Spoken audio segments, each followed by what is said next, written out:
সম্মানিত ভাইয়েরা, শুরু করব ইনশাআল্লাহ। আপনারা শুনতে রাজি আছেন? থাকা যাবে কিছু সময় ইনশাআল্লাহ। আমরা যাই করি তাই করি, 12টার মধ্যে শেষ করে দেব ইনশাআল্লাহ। আমাদের তৌফিক দান করুন, ওমা তৌফিকি ইল্লা বিল্লাহ। সম্মানিত ভাইয়েরা, আমার ডান পাশে অনেক যুবক, তরুণ, কিশোর দাঁড়ানো মানুষদের আমি বসতে তেমন একটা বলতে চাই না, কারণ বসতে বললে অনেকে আবার চলে যায়, যে দাঁড়িয়ে শুনতেছি তো তোমার ভালো লাগতেছে না, তাহলে চলে গেলাম, এরকম করে। তো এই জন্য চলে যেয়েন না, হয় বসেন না হয় দাঁড়ায় থাকেন, অসুবিধা নেই। কমিটি বলেছে যে বসার জন্য, তো কমিটির কথা যদি না বলি তাইলে আবার ওরা যাওয়ার সময় টাকা দিবেন না। হ্যাঁ, তো সম্মানিত ভাইয়েরা, আজকে আমরা ধোপাখোলা হিলফুল ফুজুল যুব সংঘের উদ্যোগে আয়োজিত প্রথম এই বছর এই মাহফিলটা আমরা শুরু করছি, বলেন আলহামদুলিল্লাহ। এই মাহফিলের ইতিহাস, আমরা যারা এই মাহফিলের শ্রোতা হয়েছি, আমরা যারা বক্তা হয়েছি, অতিথি হয়েছি, সভাপতি হয়েছি, এই মাহফিলটা প্রথম বার্ষিকী হয়েছে। এইভাবে প্রথম বার্ষিক লিখতে লিখতে এক সময় 32, 33, 49, 60, 62, 100 হবে না। কিন্তু এই 60, 62 আসার আগে আমরা সব পটল তুলে বিক্রি করা শেষ, ঠিক না ঠিক? আমরা কেউ থাকবো, কিন্তু প্রথম যে শুরুটা হয়েছে, প্রথম বছরের এই শুরুটার ইতিহাস হিসাবে আমরা থেকে গেলাম। কিয়ামত পর্যন্ত যদি মাহফিলটা চলে, এই মাহফিলের আমরা যারা বক্তা শ্রোতা হয়েছি, বক্তারা না হয় টাকা নিয়েছে, আপনারা তো টাকা নেননি, আমাদের যা হয় হবে না, আপনাদের তো দোয়াটা ঠিক মতো হবে, ঠিক কিনা? সুতরাং আজকে আমরা অন্তত শেষ না করে যাব না, রাজি আছেন ইনশাআল্লাহ? এটা যেহেতু ইতিহাস তৈরি করা মাহফিল, বাংলাদেশ 1971-এ স্বাধীন হয়েছে, তারপরে অনেক, এর মধ্যে 72 গেছে, 73, 75, 77, 79, 84, 86, 2000, 2024 পর্যন্ত এসেছে। 71 স্মরণীয় হয়ে আছে না নাই? 52 স্মরণীয় হয়ে আছে না নাই? নতুন করে আবার আমরা যারা 24 দেখলাম, এই 24-ও স্মরণীয় হয়ে থাকবে না? সুতরাং 71-এ যারা স্মরণীয় বরণীয় হয়েছিল, 52-তে যারা স্মরণীয় বরণীয় হয়েছিল, 71, এই 71, 52 পরবর্তী সময়ে 24-এ এসে যারা স্মরণীয় বরণীয়, তারাও কিন্তু এই বছরের পর বছর এভাবে চলতে থাকবে।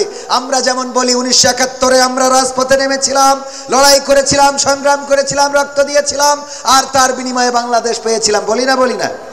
একইভাবে বলা হবে 2024-এ আমাদের ভাইয়েরা রক্ত দিয়েছিল, জীবন দিয়েছিল, শহীদ আবু সাইদ শহীদ হয়েছিল, শান্ত মুগ্ধ তারা জীবন দিয়েছিল, ইয়ামিন রক্ত ঝরিয়েছিল, বাংলাদেশের হাজার মানুষ শহীদ হয়েছিল, অসংখ্য সহস্র আহত নিহত হয়ে এই বাংলাদেশ একটি সুন্দর সুখী সমৃদ্ধশালী বাংলাদেশ গড়ার জন্যে, স্বাধীনতা সার্বভৌমত্ব টিকিয়ে রাখার জন্যে 2024-এ বাক স্বাধীনতা ফিরিয়ে এনেছিল, বলা হবে না? সুতরাং আমরা 24-এ যারা বেঁচে আছি তারা স্মরণীয় বরণীয়, ঠিক কিনা? আজকের মাহফিলটাও তদ্রূপ স্মরণ। আমি কিন্তু উদাহরণ দেওয়ার জন্য বললাম, আবার মনে করেন না রাজনীতির কথা বললাম। আমার রাজনীতি বলার কোনো দরকার নেই, কারণ এই অঞ্চলে না আমি মেম্বারি চেয়ারম্যানিতে দাঁড়াবো, না এমপিতে, আর আমার জীবনে তো এমপি নমিনেশন কেউ দেবেও না। তো মহিলা মেম্বার পদে দাঁড়াইতে চাইলে হয়তো দিতে পারে, দেবে? তাও দেবে না। আপনারা তো আসলেন, তার মানে দেবে না, বোঝা হয়ে গেছে। তো আজকের এই মাহফিলে যারা এসেছেন, আল্লাহ যাদেরকে কবুল করেছেন, কিয়ামত পর্যন্ত দোয়া পাবেন। কারণ 52তম মাহফিলে এসে বলবে, আল্লাহ এই মাহফিল যারা শুরু করেছিল আজ পর্যন্ত চলমান, তুমি তাদেরকে আল্লাহ কবরে সওয়াব পৌঁছে দাও, অথবা জান্নাতের বাগান বানাও, অথবা ক্ষমা করে দাও। 20 বছর, 50 বছর, 60 বছর, 100 বছর পরে আমাদের সন্তানেরাও আমাদের জন্য দোয়া করবে না, কিন্তু এই মাহফিলে দোয়া হবে, সুবহানাল্লাহ। সুতরাং এই মাহফিলে বসলে আপনারা ক্ষতিগ্রস্ত হবেন না, লাভবান হবেন। আজকের মাহফিলের সভাপতি জনাব মাওলানা শফিকুর রহমান সাহেব, যিনি খতিব নতুনহাট কেন্দ্রীয় জামে মসজিদের, এবং আমাদের শ্রদ্ধাভাজন উস্তাদ, আমাদের মাথার তাজ, আমাদের মাজলিসুল মুফাসসিরিন বাংলাদেশ যশোর জেলার শ্রদ্ধাভাজন সেক্রেটারি, আমরা তাকে পেয়েছি আজকের মাহফিলে। আমরা ওনার প্রতি কৃতজ্ঞতা জ্ঞাপন করছি। আল্লাহ তাকে হায়াতে তৈয়বা নসিব করুন, বলেন আমিন। আলোচনা করেছে, এছাড়া বিশেষ মেহমান হিসাবে আসন অলঙ্কৃত করেছেন আমার বা পাশেই বসা, একাধিকবার নির্বাচিত হয়েছেন চেয়ারম্যান হিসাবে, গণমানুষের নেতা, জননন্দিত জনপ্রিয় জননেতা, আমাদের প্রিয় মুহতারাম শ্রদ্ধাভাজন জনাব মোহাম্মদ সিরাজুল ইসলাম সাহেব, সাবেক চেয়ারম্যান আরবপুর ইউনিয়ন পরিষদের। এবং আল্লাহ যদি কবুল করেন আগে, কিন্তু ভালোর থেকে যদি বিচ্যুতি ঘটে, সে যদি জামাতেরও হয়, তাও তার পক্ষে আমরা বলেন আছি নাই। আমাদের মুহতারাম সিরাজুল ইসলাম সাহেবকে আল্লাহ রাব্বুল আলামিন হায়াতে তাইয়্যিবা নসিব করুন এবং আজকে আমাদের মাহফিলে আসার জন্য আমরা ওনার প্রতি কৃতজ্ঞতা জ্ঞাপন করছি। আলোচনা করেছেন মাওলানা মুফতি, উনি কথা বলবেন, আমি এই কথাগুলো বলেই আমি ওনাকে কথা বলতে দেব, কারণ উনি খাওয়া দাওয়া করে আসতে একটু দেরি হয়ে গেল, না হলে আমার ফাঁকে কথা বলে নিতেন। এছাড়া আলোচনা করেছেন মাওলানা মুফতি সাইফুল্লাহ বিন কোরবান সাহেব, আমার বন্ধুবর।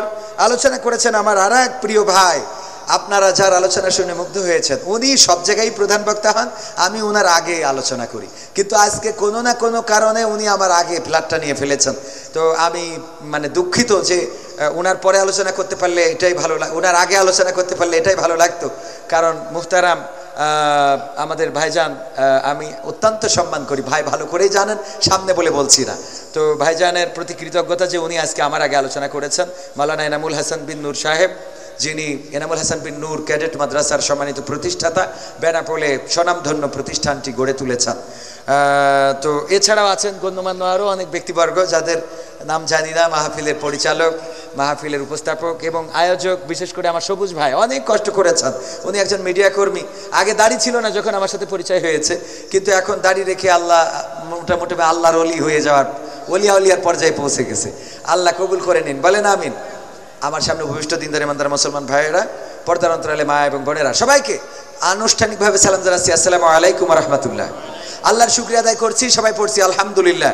নবী সাল্লাল্লাহু আলাইহি সাল্লামের প্রতি দুরুদ এবং সালাম, শহীদদের আত্মার মাগফিরাত কামনা করে আমি মুহতারাম আজকের মাহফিলের বিশেষ মেহমান জনাব মোহাম্মদ সিরাজুল ইসলাম সাহেব, সাবেক চেয়ারম্যান আরবপুর ইউনিয়ন পরিষদের, আমি বলবো যে একটু সালাম বিনিময় যদি আপনি সেরে নিতেন তাহলে আমার একটু প্যারা কমে যেত, যে আপনি একটু আমাদের ভাইদের সাথে আপনার একটু মনের কথা একটুখানি বলে নেন। সম্মানিত ভাই গণ উপস্থিতি, আপনারা শুনতে পেয়েছেন আমাদের মাঝে আমাদের সম্মানিত মেহমান আজকে বিশেষ অতিথি জ্ঞাপন করছি, হায়াতে তাইয়্যিবা কামনা করছি, বলেন আমিন। সম্মানিত ভাইয়েরা, যেহেতু উনি সাবেক চেয়ারম্যান ছিলেন, যা দাঁড়িয়ে আছেন অনুরোধ করব আপনারা বসার জন্য, কবির বিন সামাদ ভাইয়ের সম্মানে আপনারা একটু দাঁড়িয়ে বসে যান, অনেক জায়গা ফাঁকা আছে, আপনারা সবাই বসে পড়ুন। আর আমাদের রাস্তার স্বেচ্ছাসেবক ভাই যারা আছেন একটু আপনারা খেয়াল করে রাস্তায় দায়িত্ব পালন করবেন। যানবাহনে যেখানে আমাদের স্বেচ্ছাসেবক আছে ওখান থেকে আমরা শুনতে পাচ্ছি যে আপনারা কিছু ভাইরা চলে আসছেন, এটা আসলে বেয়াদবি দেখা যায়। আপনাদের সর্বশেষ পর্যন্ত আপনারা যার যার নির্দিষ্ট দায়িত্ব যেখানে আছে সবাই সেখানে থাকবেন। যানবাহনের ওখান থেকে কেউ আসবেন না, ওখানে মূল্যবান জিনিসপত্র গাড়িগুলো আছে, আপনারা ওখান থেকে কেউ ফিরে আসবেন না। জি আলহামদুলিল্লাহ, কবির ভাইকে ওনার আলোচনা পেশ করার জন্য করছি। আর কিছু বলার আছে কিনা? তাইলে আর 12টার আগে কেউ কোনো কথা বলা যাবে না। হ্যাঁ, কিন্তু মাইক্রোফোন ফেলি দেওয়ার লোক মাথায় রেখে, সব জায়গায় গরম হই না, আবার সব জায়গায় নরমও থাকি না। কি হবে বেঁচে থেকে অযথা বিদ্যা শিখে, যদি না গড়তে পারি শোষণবিহীন সমাজটাকে? কি হবে বেঁচে থেকে? কি হবে ছাত্র সেজে চুমু খেয়ে সরেদ খানা, যদি হয় বিদ্যালয়টা পরিমণিদের আড্ডাখানা? কি হবে ছাত্র সেজে চুমু খেয়ে সরেদ খানা, যদি হয় বিদ্যালয়টা পুবলিদের আড্ডাখানা? এর চেয়ে মরাই ভালো, দেশ ছেড়ে যাওয়াই ভালো, এর চেয়ে মরাই ভালো, দেশ ছেড়ে যাওয়াই ভালো। কি হবে ধোঁকা দিয়ে বিবেকটাকে? কি হবে ধোঁকা দিয়ে বিবেকটাকে? কি হবে বেঁচে থেকে অযথা বিদ্যা শিখে, যদি না গড়তে পারি শোষণবিহীন সমাজটাকে? কি হবে বেঁচে থেকে? কি হবে যুবক নামের বোঝা হয়ে এই ধরাতে, যেখানে মা বোনেরা ধর্ষিতা হয় দিনে রাতে? ঠিক না বেঠিক? কি হবে যুবক নামের বোঝা হয়ে এই ধরাতে, যেখানে মা বোনেরা ধর্ষিতা হয় দিনে রাতে? যৌবনের সার্থকতা ঘুচিবে সকল ব্যথা, যৌবনের সার্থকতা ঘুচিবে সকল ব্যথা। পারো যদি বলি দিতে মানুষরূপী পশুটাকে, পারো যদি বলি দিতে মানুষরূপী পশুটাকে? কি হবে বেঁচে থেকে অযথা বিদ্যা শিখে, যদি না গড়তে পারি শোষণবিহীন সমাজটাকে? কি হবে বেঁচে থেকে? কি হবে লেখালেখি কলমবাজির ওই মহড়া, সমাজের আসল চিত্র যদি না যাই তুলে ধরা? কি হবে লেখালেখি কলমবাজির ওই মহরব সমাজের আসল চিত্র যদি না যাই তুলে ধরা যদি ওই ঘুষের বলে কলমটা উল্টো চলে যদি ওই হ্যালো কলে ক্যামেরা উল্টো বলে তবে কি যাবে রোখা দুর্নীতিকে তবে কি যাবে রোখা দুর্নীতিকে কি হবে বেঁচে থেকে অযথা বিদ্যা শিখে যদি না গড়তে পারি শোষণবিহীন সমাজটাকে কি হবে বেঁচে থেকে কি হবে কি হবে কি হবে নামাজ রোজা ইমানদারির ভয় করে কোরআনের কর্মীগুলো থাকে যদি কারাগারে কি হবে নামাজ রোজা ইমানদারির ভয় করে কোরআনের খাদেম যারা তারা যদি থাকে কারাগারে মসজিদের কোণে বসে জিকির যত করো কষে মসজিদের কোণে বসে তাসবিহ যত টানো ঠেসে এভাবে যায় না পাওয়া আল্লাহকে ঠিক না বেঠিক এভাবে যায় না পাওয়া আল্লাহকে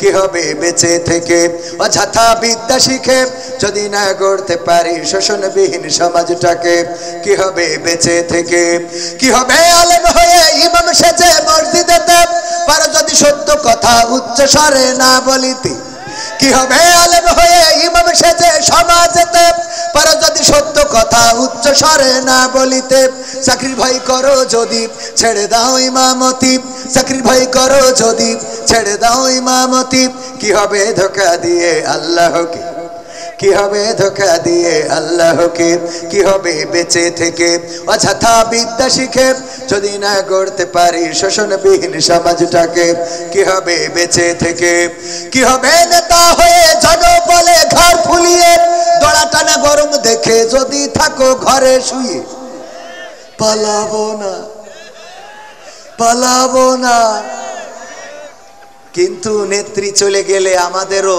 দেখা পাওয়া যাবে না ঠিক না বেঠে কি হবে নেতা হয়ে জনবলে ঘর ফুলিয়ে রাজপথ গরম দেখে যদি থাকো ঘরে শুয়ে এর চেয়ে সেজে গুজে ভিলেনের সঠিক পদে এর চেয়ে সেজে গুজে ভিলেনের সঠিক পদে দিয়ে দাও অভিনয়ে জীবনটাকে দিয়ে দাও অভিনয়ে জীবনটাকে কি হবে বেঁচে থেকে অযথা বিদ্যা শিখে যদি না গড়তে পারি শোষণবিহীন সমাজটাকে কি হবে বেঁচে থেকে কি হবে আকাশ ছোঁয়া বিলাসবহুল বাড়ি গাড়ি না খেয়ে কত মানুষ পরপারে দিচ্ছে পাড়ি কি হবে আকাশ ছোঁয়া বিলাসবহুল বাড়ি গাড়ি না খেয়ে কত মানুষ পরপারে দিচ্ছে পাড়ি আজরাইল আসবে যাবে মাটিতেই পড়ে রবে আজরাইল আসবে যাবে মাটিতেই পড়ে রবে কোনো কাজে লাগবে না ওই প্রাসাদটাকে কোনো কাজে লাগবে না ওই প্রাসাদটাকে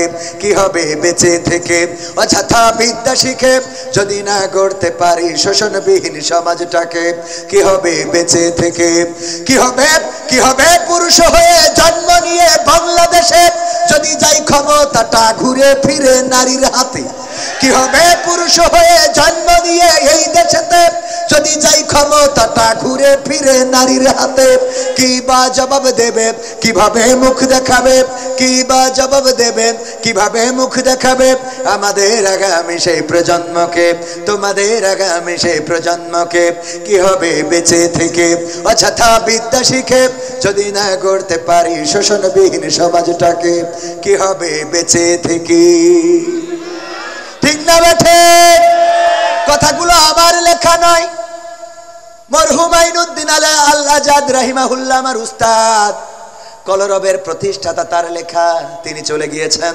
পৃথিবী ছেড়ে আজ 14 বছর হয়ে গেল 2010 সালে কোনো এক মাহফিল থেকে ফেরার পথে অ্যাক্সিডেন্ট অথবা পরিকল্পিতভাবে যেভাবেই হোক পৃথিবী থেকে বিদায় নিয়েছিলেন তার মানে 2010-এ বিদায় নিয়েছেন গানটা তারও আগে লেখা ঠিক না ঠিক আগে মানে কি এটা 2000 সালের দিকে লেখা 2000 সাল কিংবা 1999 সাল সেই সময়ের গান এখনো গাইলে মনে হয় গতকালকে লিখেছে ঠিক না ঠিক কারণ এখনো সমাজের পরিবর্তন হয় নাই এখনো শোষণ মুক্ত সমাজ আসে নাই আমার শোষণ মুক্ত সমাজ গড়ার জন্য প্রথমে আন্দোলন করেছিলেন বঙ্গবন্ধু শেখ মুজিবুর রহমান, তারপরে আন্দোলন করেছেন জিয়াউর রহমান, তারপরে আন্দোলন করেছেন এরশাদ, তারপরে আন্দোলন করেছেন খালেদা জিয়া, তারপরে আন্দোলন করেছেন শেখ হাসিনা, এরপরে আবার খালেদা জিয়া, তারপরে আবার শেখ হাসিনা, তারপরে আবার এর মধ্যে ফখরুদ্দিন মঈনুদ্দিন এসেছিল, এখন নতুন করে ডক্টর ইউনূস এসেছে। এখনো বাংলাদেশ শোষণ মুক্ত হয় নাই। আজকেও পত্রিকার নিউজ, আমার এক আল্লাহর ওলি, আমাদের আল্লাহর ওলি, দেখেন দলের নাম না বলে তো উপায় নেই, সাংবাদিকরা বলেছে আমার দোষ না, যুবলীগের এক আল্লাহর ওলি ব্রাহ্মণবাড়িয়ায় একজন নারীকে হত্যার পরে তার লাশটা একটা পরিত্যক্ত ঘরের মধ্যে নিয়ে গর্তের মধ্যে ঢুকায়ে পুড়াইয়ে দিচ্ছিল, ধরা পড়েছে না পড়ে নাই? নারীদেরকে পুড়াইয়ে দিচ্ছে, লাশ মাথাটা পুকুরের মধ্যে ফেলানো, অ্যারেস্ট হয়েছে বিশেষ দলের লোক। ওই দলের লোক বলেই বলছি না, এমন অপরাধ বিএনপি জামাত জাসদ বাসদেও করতে পারে না, পারে না। তবে তুলনামূলকভাবে আল্লাহর ওলিদের একটু বেশি লোক আছে না নাই? অপরাধ করার মাত্রা বেশি না কম? এই অপরাধ এখনো মুক্ত হয় নাই। যদি জামাতেও থাকে আমরা প্রতিবাদ করব, কথা আগে বুঝে নেবেন তারপরে লাভ দেবেন। যদি ধর্ষণ করেন, আমার বাড়িতে যদি ধর্ষণকারী ধর্ষণ করে, আমি জামাত করার কারণে জামাতের কোনো নেতা যদি ধর্ষণ করে মানব নাকি? আপনি আওয়ামী লীগ করার কারণে কোনো যুবলীগ যদি ধর্ষণ করে মেনে নেবেন নাকি? কত কেন মেনে নেব? সুতরাং এই বাংলাদেশে যদি কোথাও অন্যায় হয়, অনাচার হয়, পাপাচার হয়, কদাচার হয়, খুন হয়, গুম হয়, হত্যা হয়, তার বিরুদ্ধে প্রতিবাদের দরকার আছে না নাই? আল্লাহর নবী যখন এসেছিলেন, বিশ্ব নবী, সেই সময় মক্কায় কাফেরদের, যারা মক্কায় বসবাস করতেন, তাদের খাওয়ার অভাব ছিল। কতখানি খাওয়ার অভাব ছিল? খাওয়ার অভাব ছিল না। তখন কাফেরদের পড়ার অভাব ছিল না, তখন কাফেরদের অন্য কোনো অভাব ছিল না। কিন্তু ওই সমাজে যেটার অভাব ছিল সেটা নীতি নৈতিকতার, সেটা আদর্শের, সেটা ব্যবহারের, সেটা চরিত্রের। এই অভাবগুলো ছিল। আল্লাহ রাসূল সাল্লাল্লাহু আলাইহি সাল্লাম যখন দেখলেন সব চলে, কিন্তু এই সমাজে এই সব কিছুর মধ্য দিয়ে যেটা চলে, ওই কাবাটা তাওয়াফ করতেন উলঙ্গ হয়ে, ঠিক না বেঠিক? তারা কাবাও তাওয়াফ করতো, করতো না? করতো না? কথা কয় না। হজ করতো না? করতো না? এ ভাই, আপনারা জানেন না হজ করতো কিনা? আপনারা মনে হয় এই আজকে প্রথম হজ শুনতেছেন।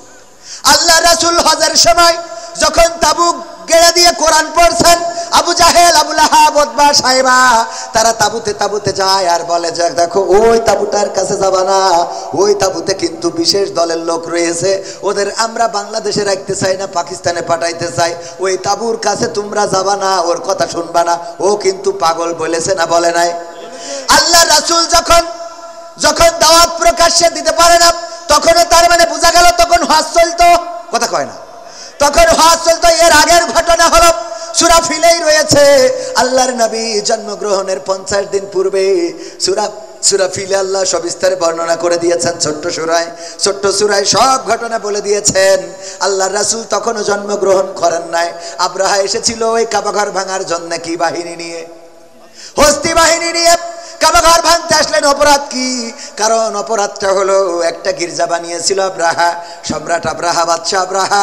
গির্জা বানানোর পরে বলল তোমরা এখানে তাওয়াফ করবা, ওইদিকে যাওয়ার দরকার নাই, ওই কাবায় তাওয়াফ করবা না। ওই কাবাবাসী তাওয়াফ তো করলই না, বরং কাবার প্রেমে তারা এত পাগল ছিল, আল্লাহর প্রেমে এত পাগল ছিল যে তারা ওই কাবার মালিককে তো ছাড়ে নাই, বরং বাদশাহ ওই যে কি আব্রাহা, ও যে গির্জাটা বানিয়েছিল সেই গির্জায় ঢুকে পায়খানা করলো। আব্রাহার মিজাজ গেল খারাপ হয়ে, যে মানলি না হাগলি কেন? এটা কথা কি বোঝা গেছে? মানিস নি ভালো কথা, এখানে পায়খানা করে গেলি কেন? এই অপরাধ, এই রাগ, এই ক্ষোভ থেকে হস্তি বাহিনী নিয়ে আসলো কাবা ঘর ভাঙার জন্য। তার মানে রাসূল জন্মের পূর্বেও ওই কাবা তাওয়াফ করতো না? কাবাকে ভালোবাসার মানুষ ছিল না? কথা কয় না? ছিল না? ছিল মানে কি? রাসূলের দাদা, রাসূলের চাচা, রাসূলের আব্বার নামও আব্দুল্লাহ মানে গোলামটা কার? আল্লাহর গোলাম। সেই আল্লাহর গোলাম নামও রাখা হয়েছিল, সব ছিল, কিন্তু ওই সমাজে শান্তি ছিল না, ওই সমাজে নীতি নৈতিকতা ছিল না। সকালবেলায় বিবাহ করে বিকালবেলায় তালাক দিত, ইচ্ছা মতো 5 জন 7 জন 10 জন বিয়ে করতো। বউ যাকে মন চায় তাকেই বিয়ে করতো, মারি করতো, কাটাকাটি করতো। তুচ্ছ কারণে তারা অন্যায় লিপ্ত হয়ে যেত, একজন আর একজনের সাথে অবাধে মেলামেশা করতো।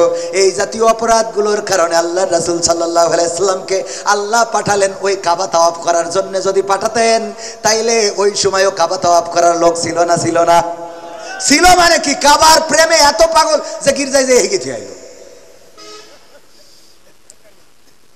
তাহলে আল্লাহ কাবা তাওয়াফের জন্য রাসূলকে পাঠায় নাই।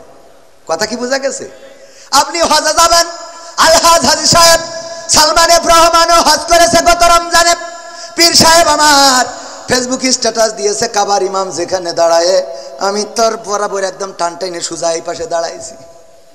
আল্লাহর ওলি দাঁড়াইলো কাবা ঘরে, যে এত বড় পরহেজগার ইমামের সামনে ইমাম বরাবর দাঁড়াইলো, আবার যেই বিপদে পড়েছে আগে দাড়ি ডারে ঝেড়িয়েছে। ঠিক না বেঠে? আগে ঝেড়িস দাড়ি। এবার যদি বলেন এটা রাজনীতির কথা, না, কোন রাজনীতির কথা নয়। আমার কোন জামাতের নেতা ডাক্তার শফিকুর রহমান, আমার ডাক্তার শফিকুর রহমান তো আমিরে জামাত, কিন্তু উনি হলেন আমাদের আর এক শফিকুর রহমান, আমাদের সেক্রেটারি সাহেব। উনি যদি গতকালকে দাড়ি কামায়, বলেন দেখি জামাত করার কারণে আপনাদের নতুন হাট জামে মসজিদে খুতবা দিবেন কি? খুতবা দিতে দিবেন কে কে? হাত উঁচু করেন। একজনও দেবেন? দেবেন মানে কাটি খুলি দেবেন। দাড়ি যখন কাটিছি আরো কিছু কাটবো। ঠিক না বে ঠিক? তার মানে আমরা কিন্তু নেতা হিসাবে, দল হিসাবে বললাম না, আমরা কি হিসাবে বললাম? আল্লাহ রাসূলের সুন্নাতের এমন অবমর্যাদা মানা যায় না, মানা যায় না।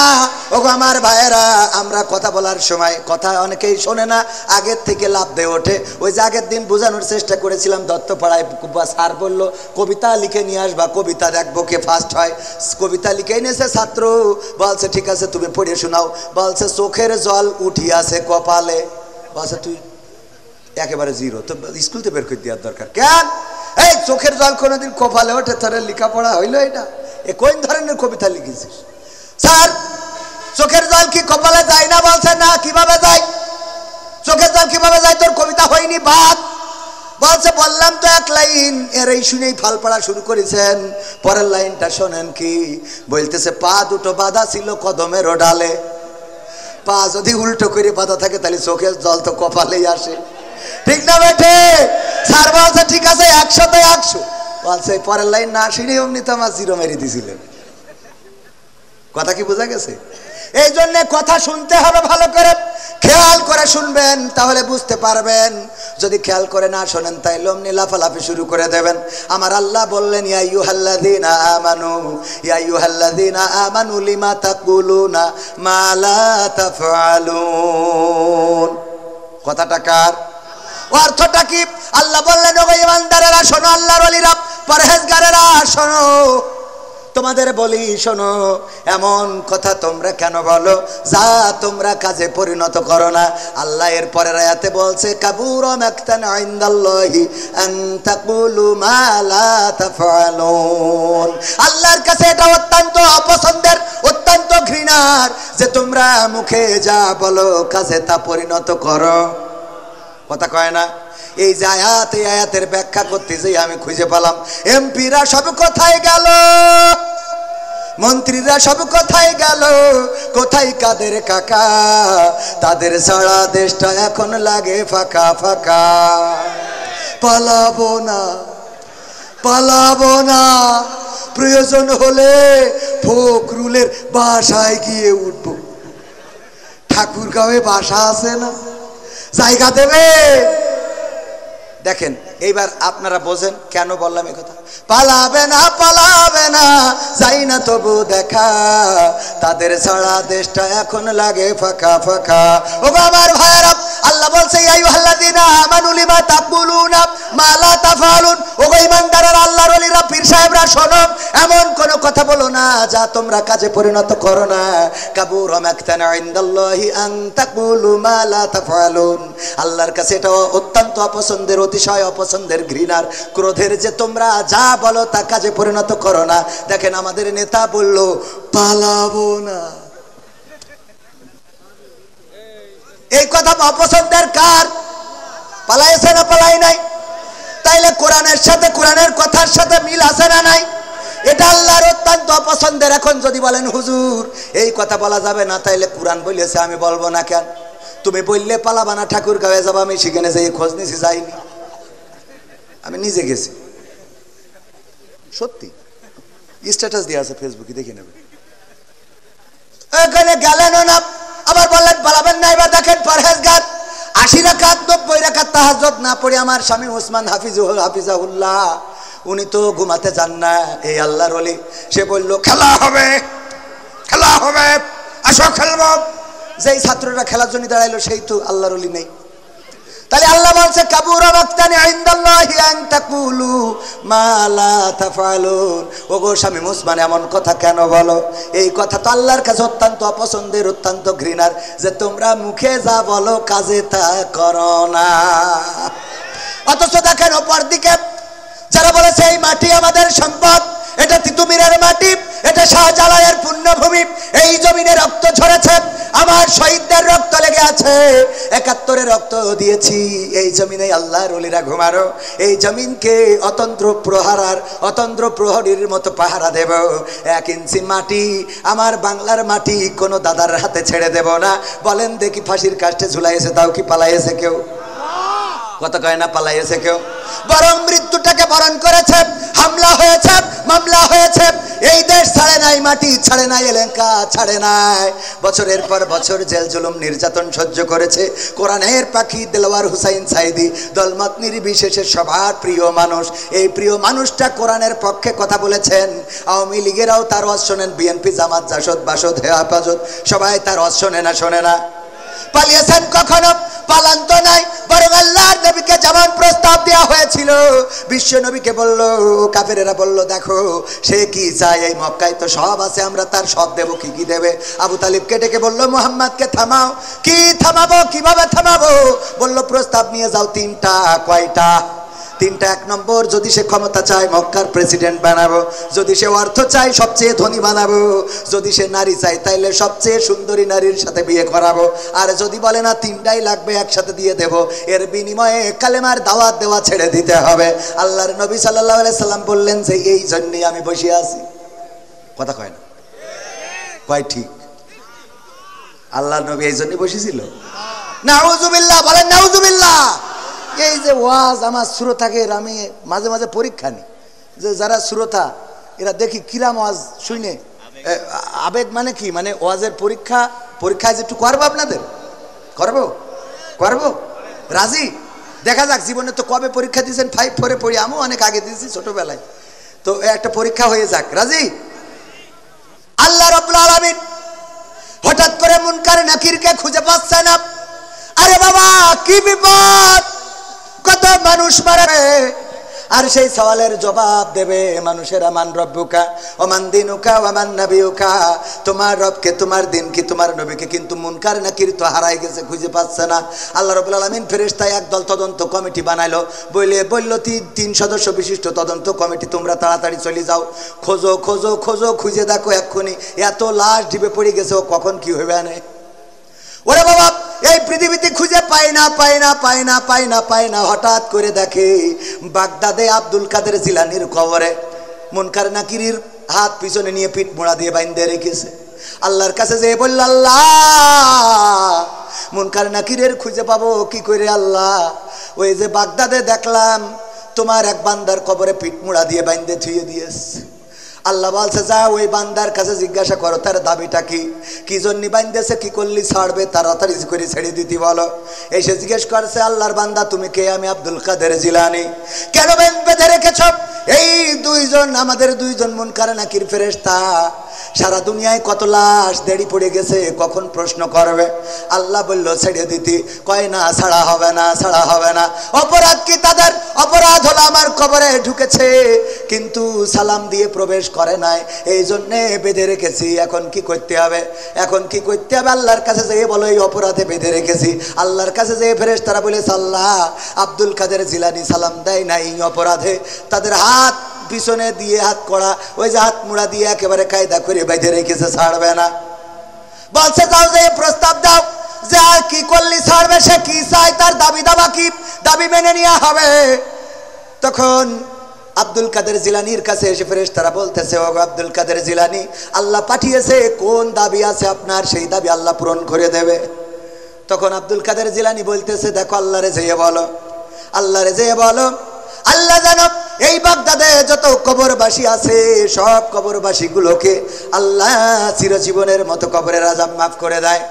এই কথা যখন ফেরেশতারা যেয়ে বলেছে, ওগো আল্লাহ, আব্দুল কাদের জিলানী গোটা বাগদাদে যত কবরবাসী আছে সব কবরকে ক্ষমা করে দিতে বলেছে, আর কোনো কবরে আযাব দেয়া যাবে না। তখন আল্লাহ রাব্বুল আলামিন আব্দুল কাদের জিলানীকে ডাক দিয়ে বললেন, ওগো আব্দুল কাদের জিলানী শোনো, তুমি আজকে আমারে যে বিপদে ফেলেছো আব্দুল কাদের জিলানী, আজকে তুমি আমারে ছোট্ট একটা শাস্তি দিয়েছো, একদম নরমালে ছেড়ে দিয়েছো।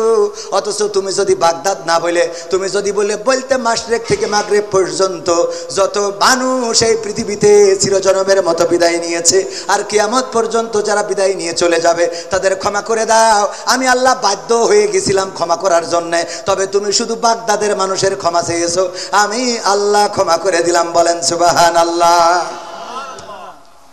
সুবহানাল্লাহ বলেছেন কয়জন? হাত তোলেন। নারায়ে তাকবীর। বলেননি কয়জন? নারায়ে তাকবীর। এবার আপনারা বলেন কারা ফেল কারা পাস? এই ফেরেশতার বান্দার মতো শক্তি, হ্যাঁ? পরীক্ষা বইলে কয়ে নিলাম তাও ফেল, হ্যাঁ? আল্লাহরে বিপদে ফেলার মতো শক্তি কারো আছে? নাউজুবিল্লাহ বলবেন না? বলেন নাউজুবিল্লাহ। মানে সুর দিয়ে বললে ওরে বাবা সুবহানাল্লাহ পড়ার জন্য মন ডাকু পাকু করে, ঠিক না ভাই? ঠিক। ও আল্লাহ হুজুর কত সুন্দর করে রে, এই ওয়াজ শুনে সুবহানাল্লাহ পড়লেন। ভাইরা আমার, আকলটারে কাজে লাগাতে হবে, বিবেকটারে কাজে লাগাতে হবে। আল্লাহর নবীর স্ত্রী বিবি খাদিজা রাদিয়াল্লাহু তাআলা আনহা ইন্তেকালের সময় বললেন, ওগো নবী গো, আপনার কাছে তিনটা আবদার রাখবেন কিনা? বলেন। আল্লাহর নবী ডানে তাকায়, বামে তাকায়, আকাশের দিকে তাকায়। যখন আল্লাহর নবী সিগন্যাল পাইলেন যে ঠিক আছে, খাদিজা যে অনুরোধ করে অনুরোধটা রাখার জন্য জবানটা দাও। আল্লাহর নবী বললেন, ওগো খাদিজা, বলো দেখি তোমার কি চাওয়া? বিবি খাদিজা রাদিয়াল্লাহু তাআলা আনহা বললেন, ওগো নবী গো, আমার চাওয়া হলো আমার মৃত্যুর পরে আপনি আমার কাফনের কাপড় আপনার জামা দিয়ে, আপনার কাপড় দিয়ে জড়িয়ে দিবেন। 2 নম্বর দাবি হলো গো নবী, আপনার আলগা দিয়ে আমার ওই কবরে একটু গড়াগড়ি দিবেন। 3 নম্বর দাবি হলো নবী গো, আমার বড্ড ভয় হয় মুনকার নাকির যখন এসে প্রশ্ন করবে, মান রব্বুকা ওয়া মান দীনুকা ওয়া মান নাবিয়ুকা, তোমার রব কে, তোমার দিন কি, তোমার নবী কে ছিল? আমি জানি না ওই কবরে প্রশ্নের উত্তর ঠিক মতো দিতে পারবো কিনা, আমি ভয় পেয়ে হয়তো প্রশ্নের উত্তর ভুলে যেতে পারি। ওগো আল্লাহর নবী, আপনার কাছে দাবি হলো আপনি আমার কবরের কাছে দাঁড়াবেন, আর যখন মুনকার নাকির সওয়াল করার জন্য আসবে আপনি আমার পক্ষ থেকে জবাবটা দিয়ে দিবেন, এইটাই আপনার কাছে আবদার। আল্লাহর নবী বললেন, কেন এমন আবদার করলে ওগো খাদিজা? খাদিজা রাদিয়াল্লাহু তাআলা আনহা বললেন, ওগো নবী গো, আমার আবদারটা এই জন্য, আমি বড্ড ভয় পাই কবরের আযাবের, না জানি কবর আমার সাথে কিরূপ আচরণ করে। আপনার গায়ের জবাব যদি আমার কাফনের কাপড় হয় তাইলে আমি বিশ্বাস করি হয়তো কবর আমার সাথে বেয়াদবি করবে না। যদি আপনি আমার কবরে একটু গড়াগড়ি দেন, বিশ্ব নবীর দেহ মোবারক ওই কবরের মধ্যে পড়েছিল, ওই কবর হয়তো বেয়াদবি করবে না। আর আপনি যদি মুনকার নাকিরের প্রশ্নের জবাবটা দিয়ে দেন ওগো নবী, তাইলে আমার আর কোনো ভয় থাকলো না। আপনি বলেছেন কবরটা হলো প্রথম গেট, এই গেটে যে পার পেয়ে যায় সে বাকি গেটগুলোই পার পেয়ে যাবে, কিন্তু এই গেটে যদি কেউ আটকা পড়ে যায় তার বিপদের শেষ নাই। ওগো নবী, আমি ওই গেটটাকে ভয় পাই, ওই গেটটাকে ভয় পাই। ওসমান রাদিয়াল্লাহু তাআলা আনহু যখন জান্নাতুল বাকিতে যেতেন, কবরের কাছে দাঁড়াতেন আর চোখের পানি ছেড়ে দিতেন। আল্লাহর নবীর সাহাবীরা প্রশ্ন করলেন, ওগো ওসমান, কোন জায়গায় তোমার এত চোখের পানি ছাড়তে দেখি না, অথচ যখন জান্নাতুল বাকিতে কবরের কাছে আসো তখন তোমার চোখ থেকে পানিগুলো ঝরতে থাকে, দাড়ি ভিজে ভিজে টপ টপ করে পড়তে থাকে, কারণটা কি?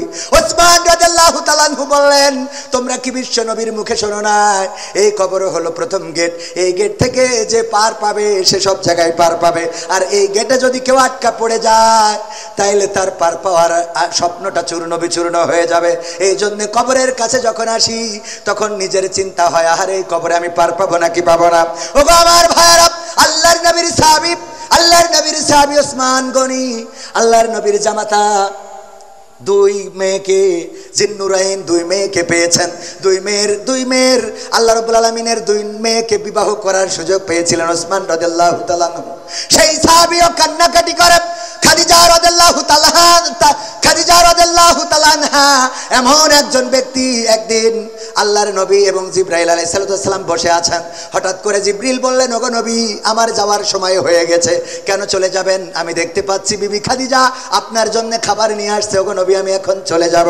তবে যাওয়ার আগে বলে দিতে চাই, ওগো নবী, বিবি খাদিজা আসার পরে দুইটা সুসংবাদ দেবেন। একটা হলো বলবেন, আমি জিবরাইল আলাইহিস সালাম আমি বিবি খাদিজাকে সালাম জানিয়েছি এবং আল্লাহ রাব্বুল আলামিন স্বয়ং বিবি খাদিজাকে সালাম বলেছেন। বলেন সুবহানাল্লাহ। আল্লাহর নবীর কাছে যখন বিবি খাদিজা আসলেন, আল্লাহর নবী বললেন, ওগো খাদিজা, তোমার জন্য আজকে দুইটা সুসংবাদ। একটা হলো ফেরেশতা জিবরাইল তোমাকে সালাম বলেছে, আর একটা হলো স্বয়ং আল্লাহ রাব্বুল আলামিন তোমাকে সালাম দিয়েছেন। আল্লাহর নবীর স্ত্রী খাদিজা রাদিয়াল্লাহু তাআলা আনহা বললেন, ওগো নবী, ফেরেশতা জিবরাইলের সালামের জবাব তো আমি দিতে পারি, এই সালামের জবাবটা আমি দিলাম, কিন্তু আল্লাহর নবী, আল্লাহ রাব্বুল আলামিনের সালামের জবাবটা কেমন করে দিতে হয় এটা জানি না, এই সালামের জবাবটা আপনি আমার পক্ষ থেকে দিয়ে দেন। এমন একজন রমণী, সে মৃত্যুর সময় চিন্তা করছে, আহারে যদি মারা যায় কবর আমার সাথে কেমন আচরণ করবে। এই ভয়ে আল্লাহ রাসূলকে বললেন, আল্লাহ রাসূল আপনি দাঁড়িয়ে আমার ফেরেশতার জবাবটা দিয়ে দেবেন। আল্লাহ রাসূল ইন্তেকালের পরে দাফন কাফন শেষ করার পরে দাঁড়িয়ে রইলেন। সবাই চলে গেল, আল্লাহ রাসূল দাঁড়ানো, কারো সাহস নেই ডাকাত। হাসান হুসাইন, আল্লাহর নবীর ফাতেমা, কন্যা ফাতেমা কান্নাকাটি করে। সম্ভবত তখন হাসান হুসাইন হয় নাই, আমার জানা নাই। আমি হাসান হুসাইন বলতে গেছি, এটা আসলে ফাতেমা রাদিয়াল্লাহু তাআলা আনহার নাম বলতে যে ওই নাম চলে এসেছে। নবীর কন্যারা কান্নাকাটি করে। ফেরেশতা জিবরাইল এসে বললেন, আল্লাহর নবী আপনি তাড়াতাড়ি করে বাড়িতে যান, আপনারা আহলবর্গকে সান্ত্বনা দেন। বিবি খাদিজাকে হারিয়ে কান্নাকাটি করে তার সন্তানেরা, যে তাকে সান্ত্বনা দেন। আল্লাহর নবী বললেন, ওগো জিবরাইল তুমি তো এসেছো, এখনো তো মুনকার নাকির আসে নাই। আমার পরে ওসিয়াত, খাদিজা বলেছে মুনকার নাকির আসলে আমি যেন তার প্রশ্নের জবাব দিয়ে দেই, এখনো পর্যন্ত আসলো না, আমি দাঁড়িয়ে আছি। ফেরেশতা জিবরাইল বললেন, ওগো নবী আপনি বাড়িতে যান। যেই খাদিজা কবরের মুনকার নাকিরের প্রশ্নের জবাবের এত ভয় পেয়েছে, আল্লাহ রাব্বুল আলামিন আরশে আজিম থেকে ওই খাদিজার হয়ে সকল প্রশ্নের জবাবটা করে দিয়েছেন। বলেন সুবহানাল্লাহ। আল্লাহর নবীর এমন এমন সাহাবীরা কবরকে ভয় পেত। আর আব্দুল কাদের জিলানী রাহিমাহুল্লাহ, তিনি একজন আল্লাহর ওলি, এটা ঠিক আছে, কিন্তু তার কবরে সালাম দেয় নাই বলে হাত মুড়া দিয়ে বেঁধে রেখেছে। কেন দাফন কাফন করার সময় কি দড়ি দিছিল সাথে? এইটুকু তো চিন্তা করা লাগে, কথা কয় না।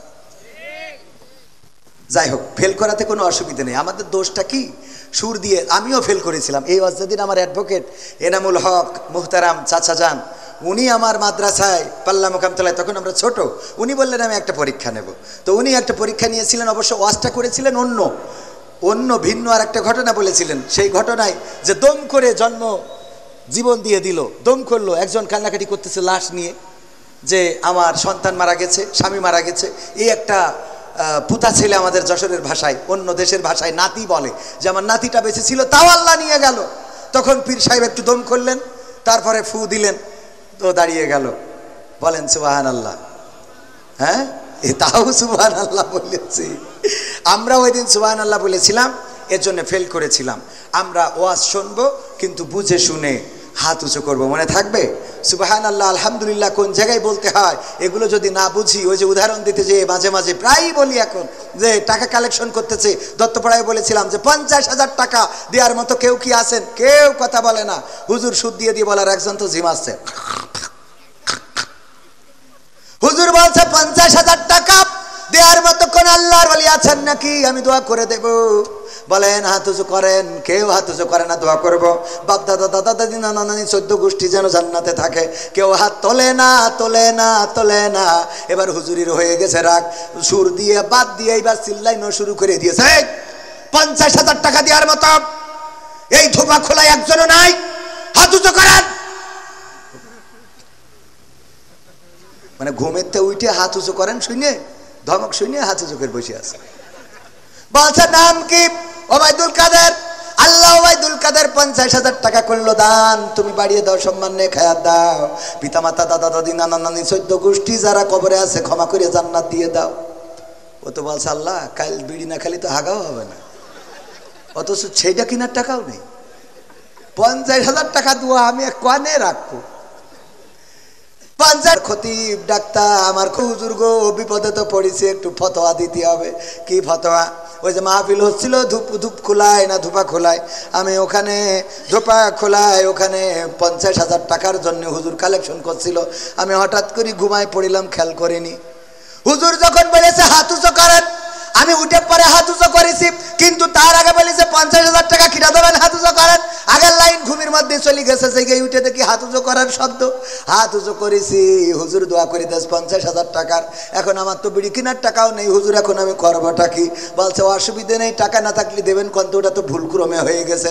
কয় সেটা তো আমিও জানি, ও হাদিস আমার পড়া আছে, কিন্তু আমার ভয় হইল। হুজুর দোয়া করেছে আল্লাহ ওর মা বাপ দাদা দাদি নানা নানি 14 গোষ্ঠী যারা যারা কবরে আছে আল্লাহ জান্নাত দাও। এখন টাকা যদি না দিতে পারি তাহলে ওদের কি আবার ফিরোই নে জাহান নামে রাখবে? ওদের কি আবার ফিরোই নে জাহান নামে রাখবে কিনা? হাত উঁচু বুঝে শুনে করার দরকার আছে না নাই? কোরআনের আলোচনায় ফিরে আসি, মনে কি আছে? আল্লাহ বললেন কাবুরা মাকতান ইনদাল্লাহি আন তাকুলু মা লা তাফআলুন। আলোচনার বিষয় এটা কোনো রাজনীতির কথা না। এই আয়াতের পরিপ্রেক্ষিতে আমার কথা হলো পালাবো না পালাবো না পালাবে না পালাবে না, যাই না তবু দেখা, তাদের সারা দেশটা এখন লাগে ফাঁকা ফাঁকা। আইন মন্ত্রী আটকে গেল আইনেরই ফাঁকে, দাড়ি ছাড়া দরবেশের ভণ্ড ভণ্ড লাগে। ঠিক না বেঠা? আইন মন্ত্রী আটকে গেল আইনেরই ফাঁকে, দাড়ি ছাড়া দরবেশের ভণ্ড ভণ্ড লাগে। শুনছি কত নেতা নেত্রী খাইতেছে ভাই ডান্ডা, বিচারপতি কালামানিকের ফাটিয়েছে আন্ডা। পলকের ঝলক গেল, পলকের ঝলক গেল থামিয়ে নেটের চাকা, তাদের সারা দেশটা এখন লাগে ফাঁকা ফাঁকা, ওদের সারা দেশটা এখন লাগে ফাঁকা ফাঁকা। কই গেল সেই সংসদেতে মমতাজের গান, কোথায় গেল হযরত বলা শামীম ওসমান? কই গেল সেই সংসদেতে মমতাজের গান, কোথায় গেল হযরত বলা শামীম ওসমান? ইনু মেনন দীপু মনি আছে কারাগারে, বাপ করিলেও পাপ কখনো ছাড়ে কি আর তারে? কোথায় গেল স্পিকারের, কোথায় গেল স্পিকারের দৃষ্টি আঁকা বাঁকা, তাদের সারা দেশটা এখন লাগে ফাঁকা ফাঁকা, ওদের সারা দেশটা এখন লাগে ফাঁকা ফাঁকা। কোথায় গেল আরাফাত আর ব্যারিস্টার সুমন, কথা বলার সময় তারা করে নিয়োজন? মুরগি কবির খাইছে ধরা, জাফর কোথায় আছে? গোপনে কি সেও গেল মোদি দাদুর কাছে? কোথায় গেল এ সালামের, কোথায় গেল এ সালামের কাড়ি কাড়ি টাকা, তাদের সারা দেশটা এখন লাগে ফাঁকা ফাঁকা। ঠিক না বেঠে? ফাঁকা ফাঁকা লাগে। যারা এই কথাই রাজনীতি খুঁজে পান, একটাও রাজনীতির কথা না, এটা দুঃখের কথা, আক্ষেপের কথা, কষ্টের কথা। আমার মমতাজ সংসদে গান গাইলো, দেখেন এই মমতাজের জন্য কত ত্যাগী নেতা, তারাও মার্কা পায় নাই। সাকিব আল হাসান ক্রিকেট খেলে, হঠাৎ করে ও নৌকা পাবে কেন? আমার বুঝাই দেন। কথা কয় না, ও ক্রিকেট খেলে পালি ব্যাট বল উইকেট এইসব পাবে, হঠাৎ করে ওই যে পেয়ে গেল। আর অমনি ওখানকার ত্যাগী নেতারা মাইনাস হয়েছে না হয় নাই? কথা কয় না, হয়েছে না হয় না? আমার ত্যাগের পক্ষে যারা মাইনাস হয়েছে, আপনারা তাহলে সারা জীবন দল করি করলেন কি? হঠাৎ সাকিব আল হাসান ক্রিকেট খেলতে খেলতে এসে যদিও মার্কা নিয়ে নাই, তাহলে তোরা রাজপথে থেকে লাভ ডাকি? কথা কয় না। এই মমতাজ গান গাইয়ে বেড়ায়, সেই মমতাজ কি করে পেয়ে গেল? কারণ ওই সংসদে বসে তেল মার্দন করলো, নেত্রীর নামে গান গাইলো, নেতার নামে গান গাইলো। আর যখন নেত্রী চলে গেল, আমার মমতাজ আপা একটা গানও গাইলো না। আমি বললাম তুই তো মনির খানের থেকে খারাপ। মনির খান যখন ওর নায়িকা চলে গেছে, অঞ্জনা অঞ্জনা, তুমি থাকলে না ভাত খেলে না, কনে খাইলে তুমি ঘুমাইলে না, অঞ্জনা আছে না নাই? সব গানে অঞ্জনা। ও জানতো যে বিয়ে করার পরে আমার স্ত্রী আমারে ছাড়বে না, বলবে এত ভালো ও বাসতে রে, ক্যাসেটে ক্যাসেটে অঞ্জনা রে। ঠিক না বে ঠিক? তারপরেও সাহস নিয়ে গিয়েছে, কত বড় সাহস চিন্তা করতে হবে। আর এখনকার সময় এখনো অঞ্জনার নাম ধরে গায়, আগের সময় তো তাও সাহস করতো, ভালো কথা, কিন্তু এখনকার সময় মোট সাহস করা যাবে না, কারণ আমার মা বোনেরা এখন ডাইরেক্ট, আগে তো তাও একটু কুপাকুপি পিটোপিটি হয়তো শুনতাম স্বামীর মারে, আর এখন ডাইরেক্ট মেশিন কেটে নিয়ে হাওয়া হয়ে যাচ্ছে, ঠিক না বে ঠিক? আপনি এটা শুনেন না, উস্তাদ মানুষ, ওরা শুনুন। এই ঠিক বলছি না বে ঠিক বলছি? ডাইরেক্ট নিয়ে চলে, আমি বললাম নিয়ে যাবি কেন, অন্তত থুয়ে যা, জোড়া তালিতে যদি কাজে লাগানো যায়। শয়তান, বিপদে ফেলেছি আবার নিয়েও গেছিস কেন?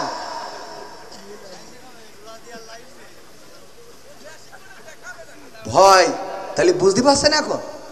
পাগল, এইসব ভয় রাখতে হয় মনের মধ্যে। একজন মানে স্ত্রীরা যে কি জিনিস আল্লাহ, ওই না ভালো মানুষ, ভালো মানুষ আলহামদুলিল্লাহ, অনেক ভালো, সবাই তো না, পুরুষরাও তো শয়তানের শেষ আছে নাকি? গায়ে পেট্রোল দিলে আগুন ধরাই দেয়, আছে না? হ্যাঁ, নিজেরা ফেরেশতা মনে করেন না। ও কিডা কত বাড়ি যাই বলছে ওট, বলছে কেন? বলছে তোর নামাজ পড়তে হবে। কে? তা বলছে হুজুর বলিছে যে যদি স্বামী স্ত্রী যদি নামাজ না পড়ে তা স্বামী জাহান নামে যাবে। তা বলছে তাও অসুবিধা কি? তা অসুবিধা কি মানে? তোর আমি বিয়ে করে নিয়ে আসি, তোর জন্য আমি জাহান নামে যাবো? তুই পাগল পাইছিস নাকি? বুঝি না তা তো না, ওট। তা বলছে নামাজ তো তুমিও পড়ো না। বলছে আমার জন্য আমি জানো, তোর জন্য যাবো কে? আমার জন্য যাবো, তোর জন্য যাবো কে জন্য? পাগল পাইছ? বলছে শীতের রাতে ডিস্টার্ব করি না, কাল খেতে পড়বে। কে আর কাল খেতে বেশি থাকবো তার কোনো গ্যারান্টি আছে? গ্যারান্টি আছে? রঙ্গরসের দিন ছিল আমার একদিন, 12 ঘন্টা বেলায় আমার সন্ধ্যা হইল, পাখি উড়ে যাওয়ার বুঝি সময় হলো, পাখি উড়ে যাওয়ার বুঝি সময় হলো। শরীরে চামড়া ছিল টান, মিষ্টি সুরে গাইতাম গান, গলার আওয়াজ আমার কত দূরে যাইতো,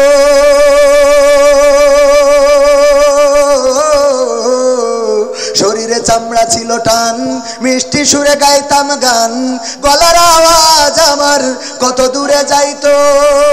পাইকা গেল মাথার চুল, কথা বলতে পড়ে ভুল, পাইকা গেল মাথার চুল, কথা বলতে পড়ে ভুল, চোখে দেখি গন্ডগোল, দন্ত নড়িল, পাখি উড়ে যাওয়ার বুঝি সময় হলো, পাখি উড়ে যাওয়ার বুঝি সময় হলো।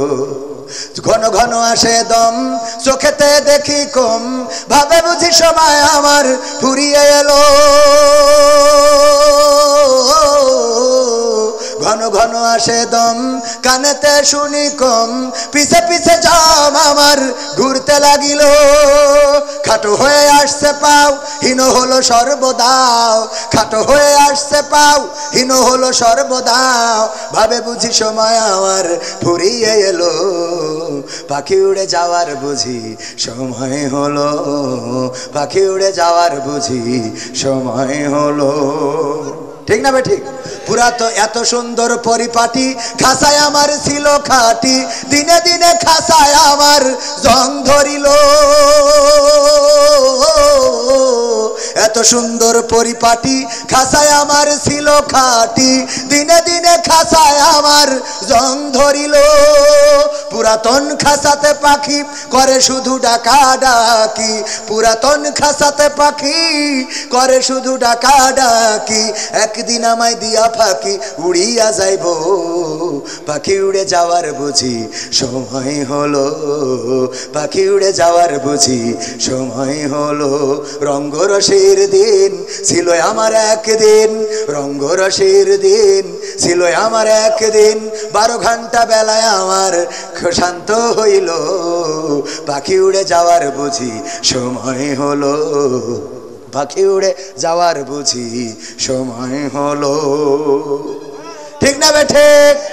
ওগো আমার ভাইরা, বললো কাল বেঁচে থাকবো তার গ্যারান্টি কি? ওঠো, নামাজ পড়তে হবে। স্ত্রীর ওই শীতের রাত কষ্ট করে উঠাইছে, উজু করানোর পরে এবার স্ত্রী এসে বলছে নাও বলো এখন রাত 1টার সময় কোন ওক্ত কয় রাকাত নামাজ, কি সূরা পড়বো, দোয়া কি? বাসা যা হয় পড়, কে এখন আসতে কেন? এই বলো এখন রাত 1টার সময় কেন নামাজ, কেন নামাজ, কয় রাকাত, কি পড়বো, সূরা ফাতিহা? না হলে তুমি সামনে দাঁড়াও, আমি ইক্তেদাহি, তু ভেজাল ইমাম। ও জানে যে এই ইমাম সঠিক না, ইক্তেদাই তো কি ইমাম, ভেজাল ইমাম। সামনে যাও, আমি পিছনে দাঁড়াচ্ছি। তবে চোরাম করছিস কেন? কালকে তো পয়সা নেন। আমল করা হয়ে গেছে, আছে না নাই? আল্লাহর ওলিরা আবার বলে হুজুর দোয়া করে দেন আমার স্ত্রী সিরিয়াল আসক্ত, যেন স্ত্রী পরহেজগার হয়ে যায়। ও যে সিরিয়াল আসক্ত, আর তুই তো চার দোকানে, ওই যে মকসেদের দোকানে যে এক বসায় 3 ঘন্টার ওই ঐশ্বরিয়া করিনা কাপুরের ছবি মেরে তারপরে বাড়ি আসো। তুমি ঐশ্বরিয়া রায়, কারিনা কাপুর আর আমার আমির হামজা ভাই বলেছিল রাশমিকা মান্দানা দেখবা, আর তোমার বউ ওই তাহাজ্জুদের নামাজে যায়, নামাজে পড়ে তোমার জান্নাতে নিয়ে যাওয়ার জন্য দোয়া করবে। পাগল পাইছাও নাকি? কথা কয় না। তুমি ওই নে বসিতে পরিমণি মারি বেড়াবা। আমার যুবকরাও আছে বিয়ের আগে, আরে বাবা পিছনে একটা নিয়ে লাইলাতুল ফেব্রুয়ারিতে ওরে গিয়ার গদখালি। কোথায়? লাইলাতুল ফেব্রুয়ারি গদখালি।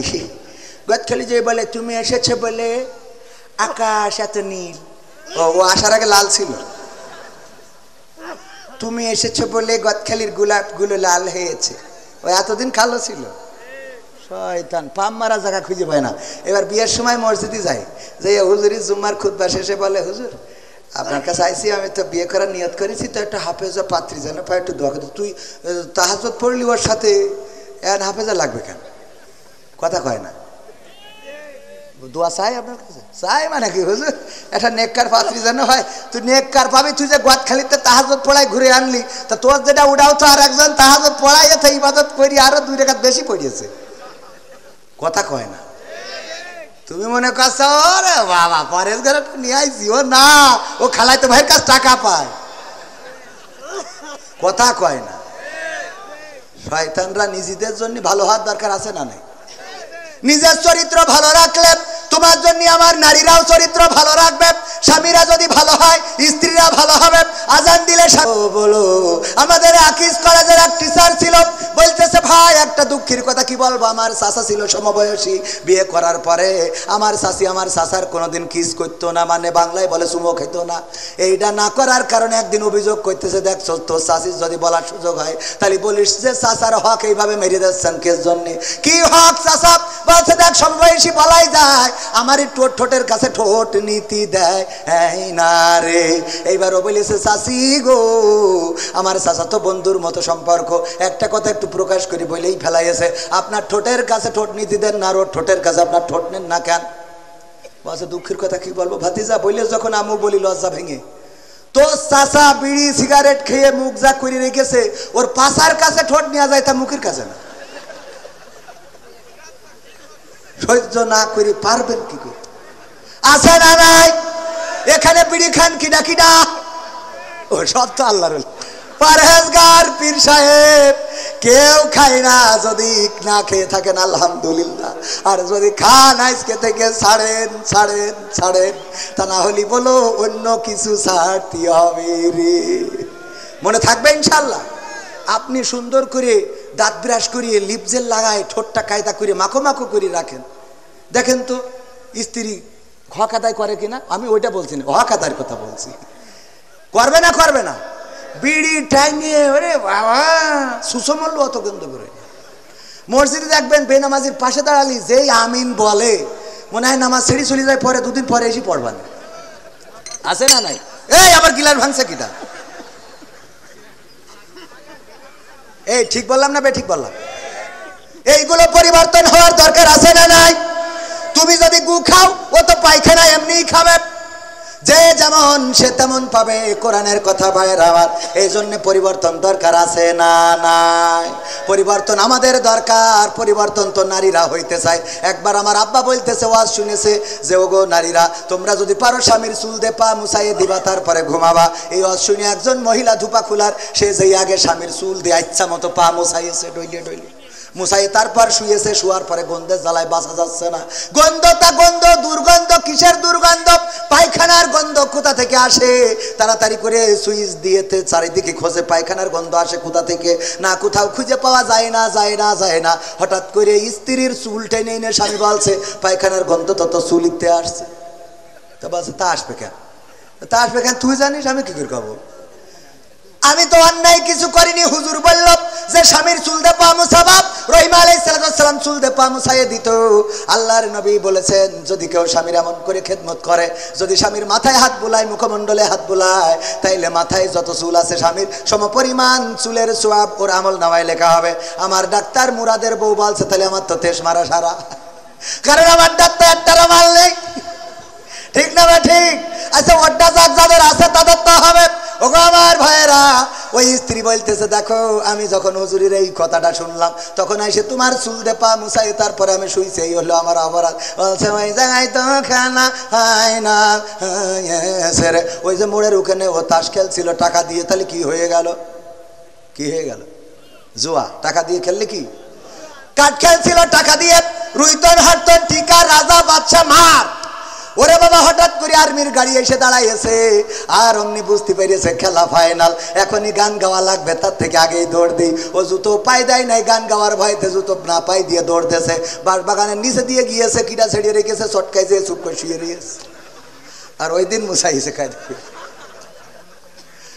পরের দিন আমার মা বোনেরা, ধুবা খোলার মা বোনেরা ডেকে বলছে হুজুর ওয়াজ করা তো শিখেছেন, টাকাও তো ভালো নেন, কিন্তু কোন লাইন ওয়াজ করতে হয় এখনো বোঝেন না। আপনারা আমাদের বললেন যে স্বামীর চুল দিয়ে পা মুছাই দেবেন, আমরা তো অবলা নারী, আমরা স্বামীর খেদমত করার জন্য চুল দিয়ে পা মুছাতে আপত্তি নেই, কিন্তু ওদের একটু বলে দেবেন যে ওই বাহাত্তারারা যেন টিউবওয়েলের পাটা ধুয়ে তারপর শোয়, পাটা অন্তত ধুয়ে যেন শোয়। আজকালকের ছেলেরা বই নিয়ে আর বসে না, ও বাবা গুগলে সার্চ করিয়া পড়ে। ওরে কালের মেয়েরা কোরআন হাদিস ধরে না, এখনকার মা বোনেরা কোরআন হাদিস পড়ে না, ও আল্লাহ টিকটকে ভিডিও ওরা করে। আজকালকের ছেলেরা বই নিয়ে আর বসে না, ও বাবা মোবাইলে সার্চ করিয়া পড়ে। আগের সময় প্রেম করিলে আমার শফিকুর রহমান ভাই বলতো পাইছো কি, এখন বলে শখ করিয়া বাবু তুমি খাইছো কি? বলে না, বলে না বাবু তুমি কি খেয়েছ? না খেলে খেয়ে তারপরে ঘুমায়, টেক কেয়ার টেক কেয়ার। আরে বাবা কলা দেননি, বুড়ো দাঁড়িয়ে গেছে বাবু, আছে না নাই? আগের সময় প্রেম করিলে আমার মুরব্বীরা বলতো পাইছো কি, এখন বলে শখ করিয়া বাবু তুমি খাইছো কি?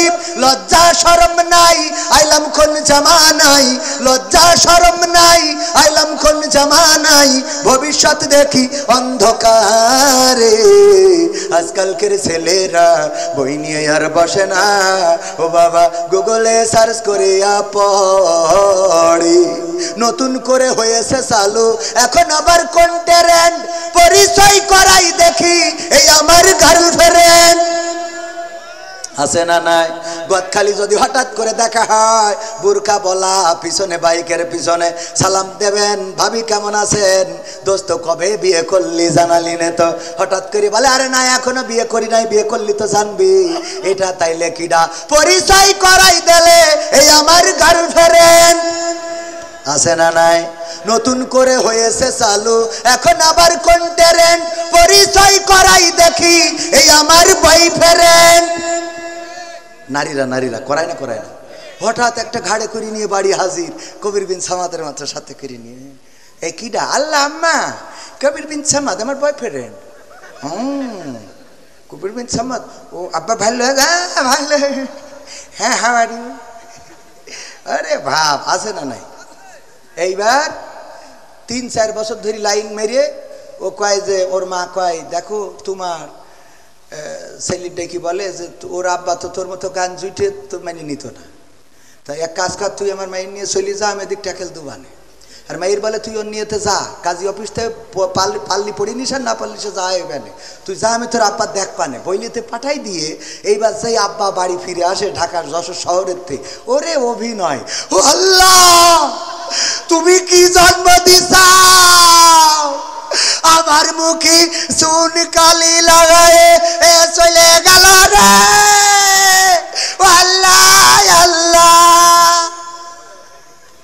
শয়তান, তোর অভিনয়ের কাছে শেখ হাসিনাও ফেল। ঠিক না বে ঠিক? কি অভিনয়! ও বলো পাঠাই দিলে যে তোর মতো গান দুইটার সাথে দেবে না, তুই আগে নিয়ে হাট কবির বিন সামাদ নিয়ে যা, যা হয় আমি ট্যাকেল দুবান।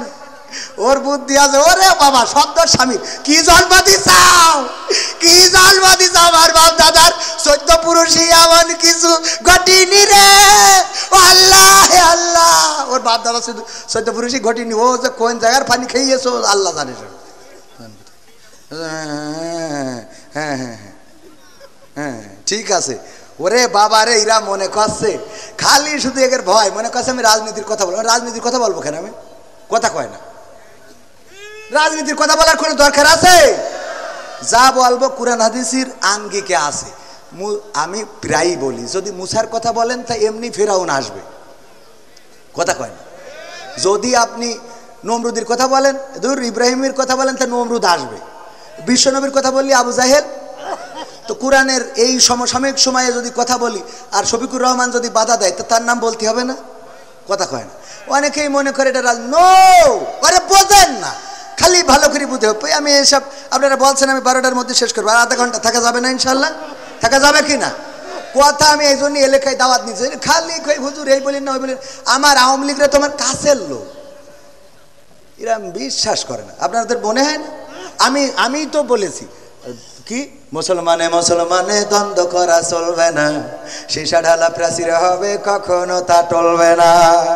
মুসলমানে মুসলমানে দ্বন্দ্ব করা চলবে না, সীসা ঢালা প্রাচীর হবে কখনো তা টলবে না। তবেই শান্তি পাবে, অশান্তি দূর হবে, তবেই শান্তি পাবে, অশান্তি দূর হবে। কেউ আর মুসলমানের বাজে কথা বলবে না, মুসলমানে মুসলমানে দ্বন্দ্ব করা চলবে না, সীসা ঢালা প্রাচীর হবে কখনো তা টলবে না। কে আওয়ামী, কে বিএনপি, কে জামাত ইসলাম, এটা আমাদের নয় পরিচয়, মুসলিম মোর নাম। কে আওয়ামী, কে বিএনপি, কে জামাত ইসলাম, এটা আমাদের নয় পরিচয়, মুসলিম মোর নাম। এ কথা মানলে পরে শান্তি আসবে ঘরে, এ কথা মানলে পরে শান্তি আসবে ঘরে। কেউ আর মুসলমানের বাজে কথা বলবে না, মুসলমানে মুসলমানে দ্বন্দ্ব করা চলবে না, সীসা ঢালা প্রাচীর হবে কখনো তা টলবে না। মাঝাবের লড়াই যদি চলে, শান্তি আসবে না রে ভাই কোনই কৌশলে। সাদপন্থী জুবায়ের পন্থী লড়াই যদি চলে, শান্তি আসবে না রে ভাই কোনই কৌশলে। ঐক্যবদ্ধ ভাবে থাকলে শান্তি পাবে, ঐক্যবদ্ধ ভাবে থাকলে শান্তি পাবে, এছাড়া শান্তি পাবার রাস্তা কবু মিলবে না। মুসলমানে মুসলমানে দ্বন্দ্ব করা চলবে না, সীসা ঢালা প্রাচীর হবে কখনো তা টলবে, টলা যাবে। মুসলমান ঐক্যবদ্ধ থাকতে হবে। কেন থাকতে হবে? এই সমাজে সুখ শান্তির জন্য, এই সমাজে অন্যায় দূর করার জন্য, অন্যায়ের বিরুদ্ধে প্রতিবাদ করার জন্য, আল্লাহর জমিনে আল্লাহর দ্বীন প্রতিষ্ঠিত করার জন্য ঐক্যবদ্ধতার বিকল্প নাই। জামাত ইসলাম যদি মনে করে নিজেদের ভোট নিয়ে ক্ষমতায় যাবে, ভোট তো হলো জামাত ইসলামের 25%, কয় পার্সেন্ট? কয় পার্সেন্ট? আওয়ামী লীগ বিএনপির 35 করি প্রায় 70%, আদার্স দলের আছে 5%। তাহলে জামাত ইসলামের যদি পাশ করতে হয়, তাহলে আওয়ামী লীগ বিএনপি অন্য দল থেকে আরো অন্তত 20% ভোট আসার দরকার আছে না নাই? তো এই ভোট যদি আসতে হয়, তাহলে অবশ্যই তাদের তো রাগ করি যদি সব বের করি দাদার দেশে পাঠিয়ে দিতে হবে। যে কটা পাঠাই দিয়ে 2-1টা পাঠায়নি এমনি চলে গেছে, নিজেদের দেশ না থেকে চলে গেলি। কেউ যদি রাগ করে বাড়িতে চলে যায়, তা করবোটাকে, কথা কয় না, মনের অভিমানে চলে গেছে। আমরা কিন্তু আসলে এই দেখেন আছে না, সবাই মিলেমিশে থাকাটাই দরকার। তবে দেশে অন্যায় হচ্ছে, জুলুম হচ্ছে। ওই যে আমরা দেখেছি লঞ্চের মধ্যে বালুবাহী বা পণ্যবাহী সারবাহী লঞ্চে 7 জনকে হত্যা করা হয়েছে। এখন হত্যা যেন একদম মামুলি ব্যাপার হয়ে দাঁড়িয়েছে। আওয়ামী সরকার ক্ষমতায় থাকতেও মোটামুটি জবাবদিহিতা ছিল, কিন্তু এখন যেন অপরাধের কোনো জবাবদিহিতা নাই। আপনারা একমত নাও হতে পারেন, না হইলেও করার কিছু নেই, অন্যায়ের বিরুদ্ধে বলবো। তাতে যদি এই সরকার আবার ধরে নিয়ে যায় তাও অসুবিধা, কথা ঠিক না বেঠিক? তো এই তথ্য উদ্ঘাটন করা রাষ্ট্রের দাবি। যারা হত্যা করেছে অন্যায় ভাবে, আমরা দেখেছি ওই লঞ্চের ক্যাপ্টেন, তার মেয়ের বিবাহ আছে, বিবাহ অনুষ্ঠান হবে, কিন্তু মেয়ের বিবাহে থাকতে পারে নাই। অনেকের সংসার, পরিবার, সন্তান আছে, যাদেরকে অন্যায়ভাবে হত্যা করা হলো। কেন হত্যা করা হলো, কিভাবে হত্যা করা হলো, এটা অবশ্যই অতি দ্রুত তদন্ত করে তাদেরকে শাস্তির আওতায় আনার দরকার আছে না নাই? তাদেরকে শাস্তির আওতায় না আনলে এইভাবে হত্যাকাণ্ড বাড়তেই থাকবে, বলেন ঠিক কিনা? এরপরে আমার ব্রাহ্মণবাড়িয়া মানেই তো কুপাকুপির একটা জেলা, ছোটখাটো বিষয় নিয়ে দাবল্লভ নিয়ে আগের মতো লড়াই করে, যদিও ব্রাহ্মণবাড়িয়ায় অনেক ভালো মানুষও আছেন আলহামদুলিল্লাহ। এই ব্রাহ্মণবাড়িয়ায় আজকেও যে ঘটনা ঘটেছে যে একজন যুবলীগের নেতার সন্তান সে প্রত্যেকটা একটা ঘরে দেহ মাথাবিহীন লাশকে গর্তের মধ্যে ঢুকায়ে পুড়াচ্ছিল, রাজহাঁস খুঁজতে যেয়ে ওখানে যখন ধোঁয়া দেখেছে জিজ্ঞেস করেছে কিসের ধোঁয়া, বলেছে পাতা পুড়াচ্ছি। কয় কিসের পাতা একটু দেখতে চায়, দেখতে দেয় নাই, মারার হুমকি দিয়েছে। পরে গ্রামবাসী একসাথে হয়ে সেখানে যাওয়ার চেষ্টা করেছে, বাধা দিয়েছে, পুলিশকে খবর দিয়েছে, যে দেখে একটি মাথাবিহীন লাশ পুড়ানো হচ্ছে গর্তের মধ্যে ঢুকিয়ে। এই লাশ পুড়ানোর যে অপরাধ এবং এই লাশটাকে পুড়ানো হচ্ছে, এটা জাহিলি সমাজকেও হার মানায়, বলেন ঠিক কিনা? এমনকি ওই মাথাটা পরবর্তীতে পুকুরে খুঁজে পাওয়া গেছে, মাথাটা একটা 50 বছর বয়সী নারীর। এই নারীকে ফজরের সময় ডেকে নিয়ে কি কারণে হত্যা করা হয়েছে এখনো পর্যন্ত সাংবাদিকরা জানাতে পারে নাই, তবে হয়তোবা জানাতে পারবে এবং জানানো উচিত। এই হত্যাটা যদি অন্যায়ভাবে হয়ে থাকে, যদি না অবশ্যই অন্যায়ভাবে হয়েছে, সেই হত্যার বিরুদ্ধে সোচ্চার হওয়া শুধু নয়, বরং অপরাধীদের দৃষ্টান্তমূলক শাস্তির দরকার আছে না নাই? মুক্তিযোদ্ধাকে লাঞ্ছিত করা হয়েছে কোথায় জানেন কিনা? 14 গ্রামে। কোথায়? 14 গ্রামে কুমিল্লায় একজন মুক্তিযোদ্ধাকে লাঞ্ছিত করা হয়েছে। আমি বলেছি মুক্তিযোদ্ধা হিসাবে তার লাঞ্ছিত করার অপরাধ, এটা অবশ্যই অপরাধের মধ্যে পড়ে। সুতরাং যারা জড়িত আছে আজকে গ্রেপ্তার করা হয়েছে, আমরা দৃষ্টান্তমূলক শাস্তি দাবি করছি। কিন্তু তিনি 9টা হত্যা মামলার আসামি। এই 9টা হত্যা মামলা মুক্তিযুদ্ধ হইলেই পার পেয়ে যাবে না, কথা কয় না? সাদেক হোসেন খোকাকে যখন রক্তাক্ত করা হয়েছিল, তখন এই বীর পুরুষ, এই গেরিলা যুদ্ধের অন্যতম প্রধান, তার পক্ষে কথা বলার মতো সুশীল সমাজ পাওয়া যায় নাই। যখন আমার আলেমদের হাতে হাত কড়া লাগানো হয়েছিল, তখন কথা বলার মতো মানুষ পাওয়া যায় নাই। যখন মামুনুল হককে গ্রেপ্তার করে সুজা মানুষকে কুজা করে দেওয়া হয়েছিল, তখন কথা বলার লোক পাওয়া যায় নাই। যখন আমির হামজাকে হাতে হাত কড়া পরিয়ে জেলখানায় রেখেছিল, তখন কথা বলার মতো সুশীল পাওয়া যায় নাই। আর যখন চুন থেকে পান খসে বা পান থেকে চুন খসে, তখন অমনি সুশীলরা জেগে ওঠে। আমার সুশীলরা যখন ছাত্রদের হত্যা করে ট্রাকের মধ্যে ভরে পেট্রোল ঢেলে আগুন জ্বালিয়ে পুড়িয়েছিল, হাত পা দেখে চেনার উপায় নাই যে লাশটা কার। এই লাশগুলো নিয়ে কথা বলার মতো সুশীল পাওয়া, কথা কয় না? আপনি সুশীল আমি মানলাম, কিন্তু যখন ওই যে সুশীল কেমন, এক দারোগা থানা কামাই করেছে আগের সময়, তখন থানা কামাই করলি দারোগা বা তাদের যে উপরের কর্মকর্তা থাকে ও বেদে পিটাইতো।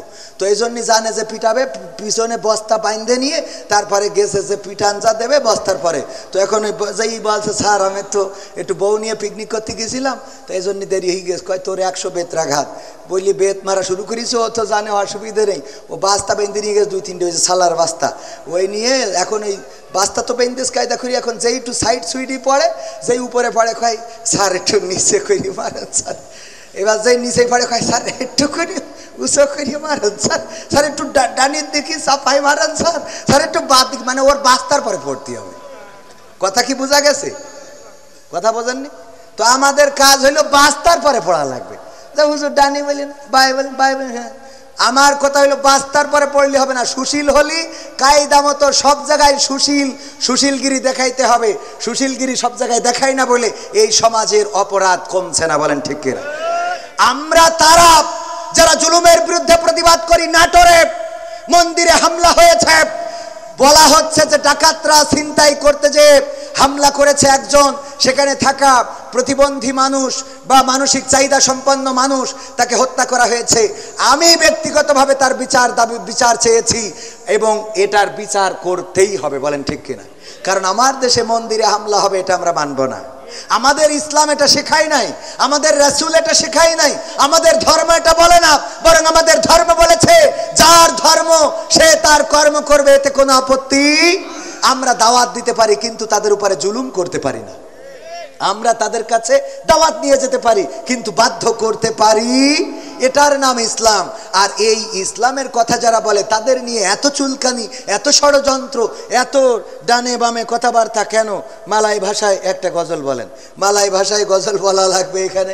মালয়েশিয়ায় যারা ছিল তারা হয়তো দু একজন বসবে, যারা ছিল না তারা বসবে না। তো আমার এর আগের রিকোয়েস্ট যেটা সেটা রাখতে চাই। আপনারা শুনতে রাজি আছেন? আর একটু সময় থাকা যাবে? আমার বাংলাদেশের এই সঙ্গীতটা গোটা প্রবাসীদের জীবন নিয়ে, গোটা প্রবাসীদের, হ্যাঁ প্রবাসী ভাইয়েরা অনেক সহযোগিতা করেছে এই মাহফিলের জন্য। আজকের এই সঙ্গীতটা প্রবাসীদের জন্য অনুরোধ বা উৎসর্গ করছি। আমার বাংলাদেশের প্রবাসীদের গল্প বলি শোনো, আমার ধোপা খোলার প্রবাসীদের গল্প বলি শোনো। এ গল্প তো কল্পনা নয়, তোমরা কি তা জানো ও ভাই? এ গল্প তো কল্পনা নয়, তোমরা কি তা জানো? আমার বাংলাদেশের প্রবাসীদের গল্প বলি শোনো। পল্লী গায়ের দুরন্ত ছেলে বাপে ডাকে খোকা, হঠাৎ করে ঢুকলো মাথায় বিদেশ যাওয়ার পোকা।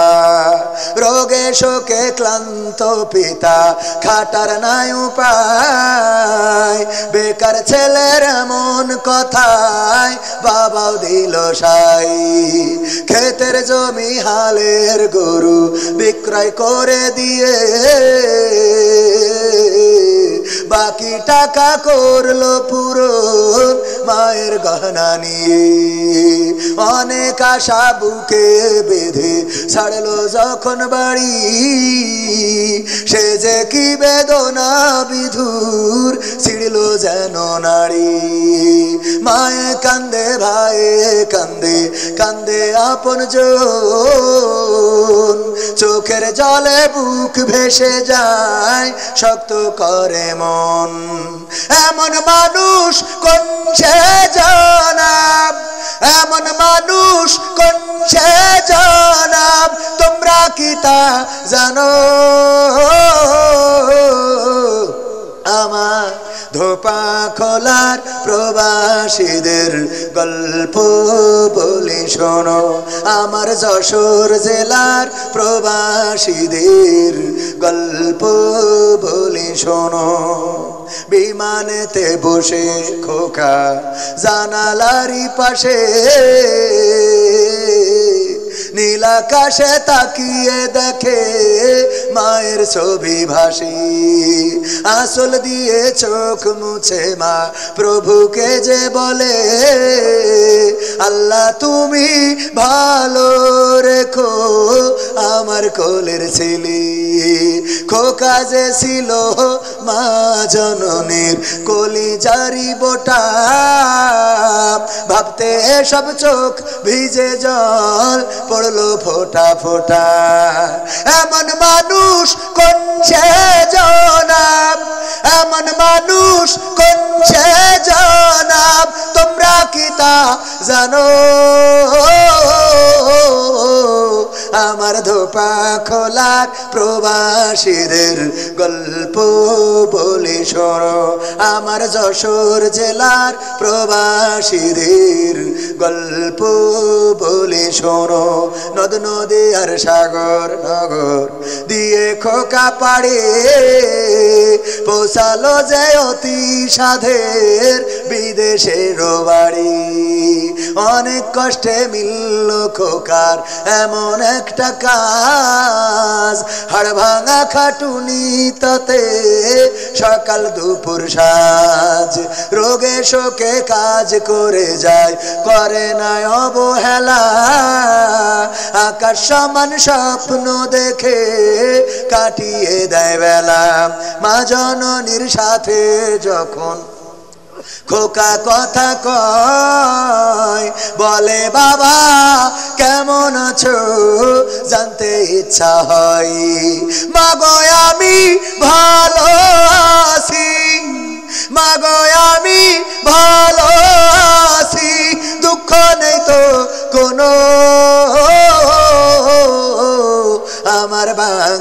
দেশের প্রবাসীদের গল্প বলি শোনো, আমার মালয়েশিয়ার প্রবাসীদের গল্প বলি শোনো। হঠাৎ করে বাবা বলে টাকার যে দরকার, তোর মায়েরই বড় অসুখ, দেখাবো ডাক্তার। চিন্তায় আমার বাড়ছে আবার তোর বোনেরই নিয়ে, দিনে দিনে হচ্ছে বড়, দিতে হবে বিয়ে। তোর ভাইয়েরই লেখা পড়ার খরচ বেড়ে গেছে, দরকার এখন অনেক টাকার, তোর কাছে কে আছে? পাইনি বেতন এখনো খোকা, পকেটটা যে ফাঁকা, তবুও বলে ভেবো না বাবা, দেবো আমি টাকা। এমন মানুষ কোন সে জনাব, এমন মানুষ কোন সে জনাব, তোমরা কি তা জানো? আমার ধোপা খোলার প্রবাসীদের গল্প বলে শোনো, আমার সৌদি আরবের প্রবাসীদের গল্প বলে শোনো। দিন মাস গুনে খোকা এখন পোষালো বছরে, করতে হয় কাজ এখন যে তার 10 তলার উপরে। হঠাৎ করে কি হতে কি যেন হয়ে গেল জনাব, এমন মানুষ কোন সে জনাব, তোমরা কি তা জানো? আমার ধোপা খোলার ওই প্রবাসীদের গল্প বলি শোনো, আমার মালয়েশিয়ার প্রবাসীদের গল্প বলি শোনো। পাঠাতে হবে লাশটা দেশে, আপন তো কেউ নাই, বন্ধুরা সব মিলে মিশে করলো এ কাজটাই।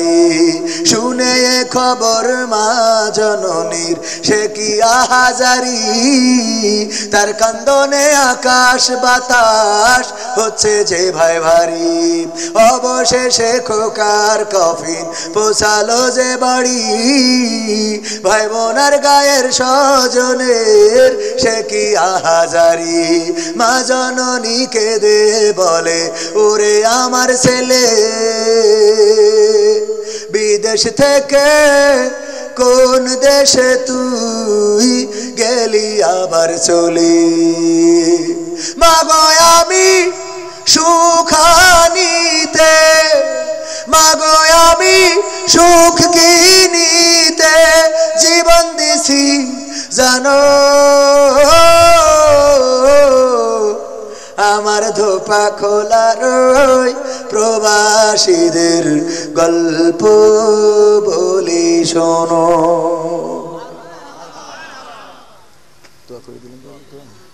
আলহামদুলিল্লাহি রাব্বিল আলামিন।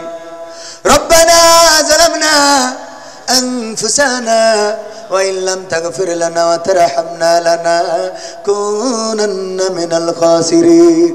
ربنا آتنا في الدنيا حسنة وفي الآخرة حسنة وقنا عذاب النار.